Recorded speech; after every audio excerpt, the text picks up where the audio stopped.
C'est le rêve d'une vie, un voyage polaire.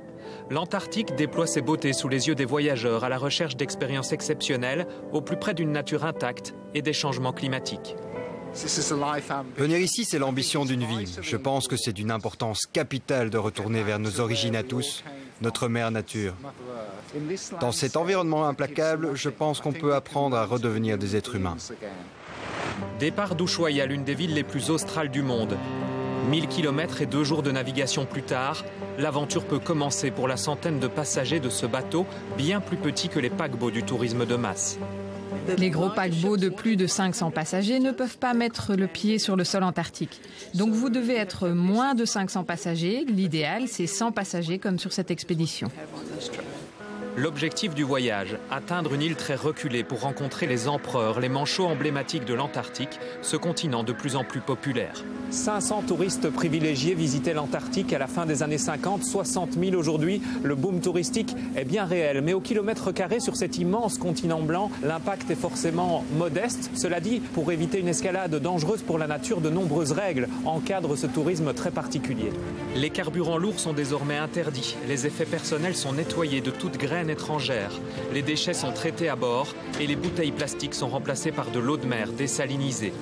Tout voyage a un impact qu'on essaie de réduire au maximum, mais d'un autre côté, il y a un impact positif aussi. On amène une centaine de passagers vers ici et on ramène une centaine d'ambassadeurs de ces régions. À bord, des scientifiques donnent au voyage sa dimension éducative. Mais l'aventure, la vraie, c'est de quitter le bateau, à la rencontre des animaux, des glaces, cet environnement menacé. Les touristes comme Ginette, pour la 4e fois ici, veulent être des témoins discrets. Il faut que les règles imposées soient bien respectées, que les compagnies ne débarquent pas avec trop de gros bateaux, ce qui sera un désastre, et un nombre limité de touristes, car c'est toujours une perturbation.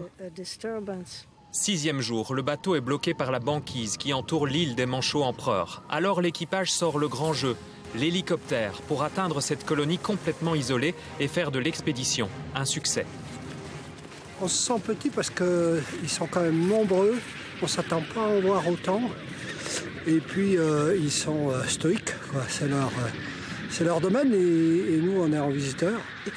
C'est un endroit tellement reculé, l'environnement est si dur. Voilà pourquoi nous sommes tous fascinés par les empereurs. Comment font-ils pour survivre sur ce territoire? C'est une espèce menacée parce qu'ils se reproduisent principalement sur la banquise et on le sait, elle se réduit de plus en plus. Un moment exclusif de quelques minutes, voilà pourquoi ces touristes sont prêts à dépenser des milliers d'euros. Pour ressentir aussi ce monde qui change, ce continent qui par endroits se réchauffe plus que la moyenne mondiale. Il n'y a aucune raison que les hommes et les animaux sauvages ne puissent vivre en harmonie, tant que nous respectons leur environnement et que nous minimisons notre impact. C'est la seule région au monde où les scientifiques peuvent étudier un environnement vierge et intact. C'est le seul continent au monde où aucun homme n'a vécu. On doit continuer à utiliser l'Antarctique comme un exemple d'une région où l'homme peut apprendre de la nature. Mariage compliqué entre tourisme et environnement, voilà pourquoi l'Antarctique est l'une des destinations les plus protégées au monde. Et la météo sera quand même un peu plus douce chez nous demain.